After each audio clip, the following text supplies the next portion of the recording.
Olá, pessoal, tudo bem com vocês? Aqui é a Mari que está falando. Espero que esteja tudo certinho por aí, que vocês estejam bem. Espero que vocês tenham conseguido se adaptar bem a essa dinâmica de aulas à distância, né, que a gente está adotando aí por enquanto.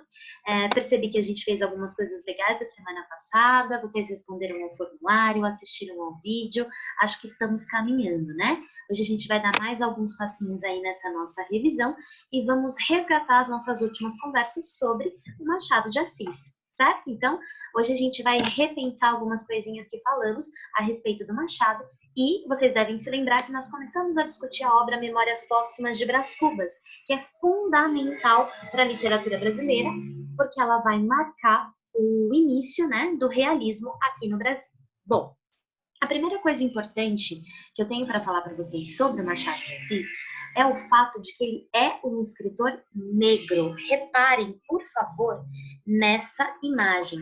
Embora tenha havido, né, nas últimas décadas, aliás, durante todo o século XX, uma tentativa de embranquecimento do Machado, é muito importante mostrar a representatividade dele. Machado é considerado o maior gênio da literatura brasileira e era um escritor negro, neto de escravos, não é?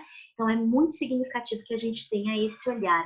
Tá? A voz do Machado é uma voz muito importante na nossa arte literária e na nossa arte brasileira de maneira geral.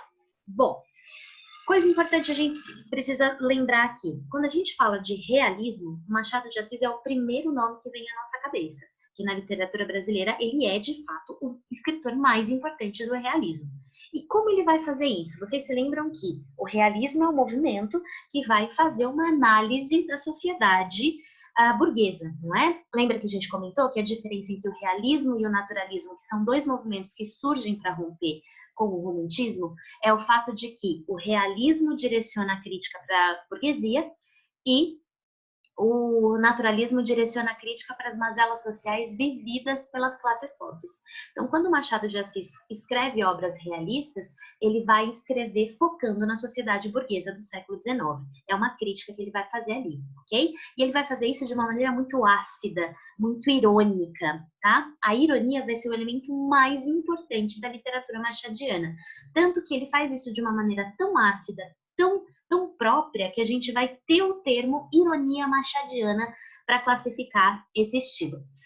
Vale a pena vocês lembrarem também da influência daquelas correntes filosóficas do final do século XIX, principalmente o pessimismo do Schopenhauer, a ideia da visão negativa, né? Lembra que nas obras realistas, sobretudo para o Machado, a gente não tem final feliz? Isso é importante, ok? E a influência do cientificismo, que é aquele desapego do misticismo, principalmente o religioso, né? E da fantasia, do sonho. A gente vai botar os pés no chão e falar do aqui e do agora. Então, o realismo é uma literatura que se volta para a realidade, certo? Isso é muito importante que vocês tenham em mente também. Ele vai ser extremamente influenciado por essas duas correntes filosóficas. Outro aspecto fundamental que vocês têm que observar sempre que lerem Machado de Assis. Vocês precisam olhar para metalinguagem. A gente costuma ver com frequência obras literárias que são sobre o fazer literário, ou seja, a gente tem um narrador que está escrevendo um livro, por exemplo, como é o caso do Memórias Póstumas, como é o caso de Dom Casmurro, e há uma preocupação do narrador, independente dele ser personagem ou não, em interpelar o leitor, em falar com a gente. Lembra que a gente comentou, a gente leu aquele trechinho do prefácio do Memórias Póstumas, que se chama Ao Leitor? Ali naquele momento o narrador está falando com a gente. Ele vai se dirigir a nós o tempo todo, tá? Então essa conversa com o leitor é fundamental para o Machado de Assis. E a temática, se ele vai fazer uma análise psicológica da sociedade burguesa, ele vai tentar desvelar os podres dessa sociedade, que prega a moral e os bons costumes, mas por trás ali, né, dos panos, eles agem de uma maneira completamente errada. Então é esse jogo de aparência e essência que o Machado vai explorar nas suas obras. E a gente vai ver isso demais, ok? Vocês têm duas tarefas para essa semana que eu gostaria que vocês fizessem. A primeira delas é ler o conto O Espelho, que eu vou deixar disponível para vocês aí na nossa área do aluno, certo? Na nossa sessão de atividades do Classroom. E a segunda, na nossa próxima aula, que é na quinta-feira, eu gostaria que vocês assistissem ao filme Memórias Póstumas, que é uma adaptação do livro Memórias Póstumas de Brás Cubas, ok? Então, a gente tem duas tarefas nesse momento. Primeiro, ler o conto O Espelho. Eu quero que vocês reparem todas as características realistas que esse conto traz. Isso é muito importante.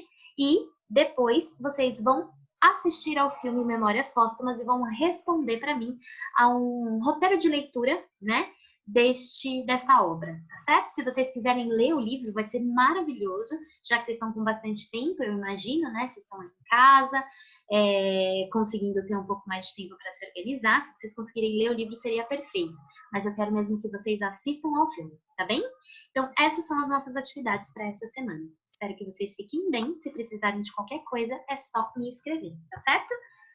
Beijo, meus amores. Estou morrendo de saudade de vocês. Fiquem bem, se cuidem direitinho, se protejam, fiquem em casa, lavem bem as mãos, tá bom? Beijo enorme para vocês e para suas famílias.